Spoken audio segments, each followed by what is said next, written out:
भाई मनीष कश्यप जी, आपसे ज़्यादा खुश रहता हूं, मैं हमेशा खुश रहता हूं। इसका रीज़न ये है कि हमेशा बिहार के लोगों के लिए, अपने समाज के लिए, बिहार की उन्नति के लिए हमेशा आपकी लड़ाई जारी रहती है।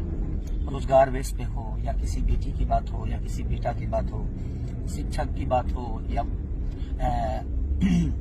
स्टूडेंट की बात हो, हर उस बात में आप रहते हैं और ये आपका ऊर्जा हमेशा बरकरार रहे। मेरी शुभकामना अपने मनीष भाई के साथ है कि ऐसे भाई हमेशा हर गांव में एक पैदा हो जो अपने बिहार।